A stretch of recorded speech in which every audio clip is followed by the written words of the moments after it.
निवडणुकीच्या पार्श्वभूमीवर मंत्री उदय सामंत हे मंगळवारी रात्रीपासून नाशिकमध्ये तळ ठोकून आहेत। विधान परिषद निवडणुकीतील बंडखोरी शमवण्यासाठी रोखण्यासाठी उदय सामंत नाशिकमध्ये कालपासून आढावा घेत आहेत।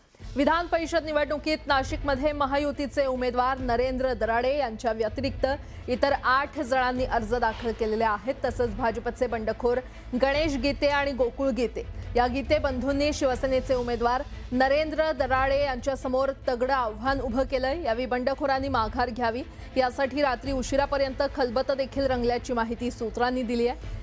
मात्र आता उद्या माघारीचा शेवटचा दिवस असल्याने उदय सामंत यांच्या नाशिक दौऱ्याला विशेष महत्त्व प्राप्त झालेलं आहे। दरम्यान आता गणेश गीते यांना महामंडळाची ऑफर किंवा गोकुळ गीते यांना जिल्हा परिषद अध्यक्षपदाची ऑफर देण्याच्या हालचाली सुरू असल्याचं बोललं जातंय।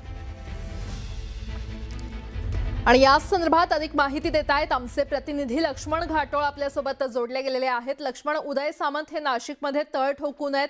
नाशिकमधील बंडखोरी शमवण्यात त्यांना यश येईल का? काय अपडेट?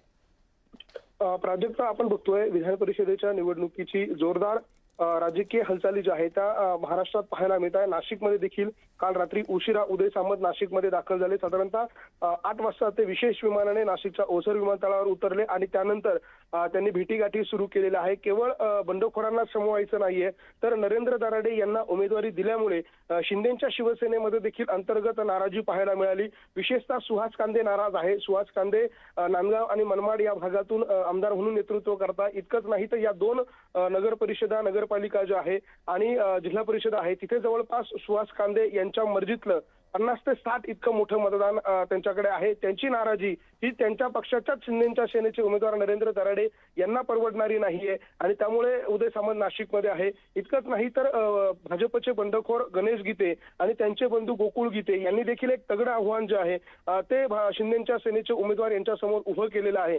त्यामुळे एकूण जर आपण बघितलं तर या सगळ्या निवडणुकीमध्ये गणेश गीते आणि त्यांचे बंधू गोकुळ गीते यांना थांबवणं हे सगळ्यात मोठं आव्हान जे आहे ते शिंदेच्या सेनेसमोर असणार आहे आणि त्यासाठीच उदय सामंत काल रात्रीपासून नाशिकमध्ये आहे। रात्री उशिरापर्यंत मध्यरात्रीपर्यंत त्यांच्या काही बैठका ज्या आहेत त्या पार पडलेल्या आहे। यामध्ये भाजपच्या देखील नेत्यांना बोलवण्यात आलेलं होतं। भाजपच्या नेत्यांच्या मार्फत देखील गीते बंधूंना गळ घालण्याचा प्रयत्न केला जातोय। हे सगळं करत असताना त्यांना वेगवेगळ्या प्रकारची ऑफर देखील दिली जाते। गणेश गीतेंना महामंडळाची ऑफर देऊ करताय। त्याचबरोबर इतकंच नाही त्याच्यावर त्यांचं समाधान झालं नाही तर गोकुळ गीतेंना यांना नाशिकच्या जिल्हा परिषदेच्या अध्यक्षपदाची ऑफर जी आहे ती देखील दिली जाऊ शकते अशा स्वरूपाची माहिती येते आणि त्यामुळे एकूण बघतोय आपण की उद्या माघारीचा दिवस आहे आणि तत्पूर्वी अशा स्वरूपाच्या राजकीय हालचाली नाशिकमध्ये होताना पाहायला मिळत आहे। या सगळ्या पार्श्वभूमीवर भाजपची भूमिका विशेषतः मंत्री गिरीश महाजन यांची भूमिका अत्यंत महत्त्वाची असणार आहे। कारण हे गीते बंधू जर बघितलं तर हे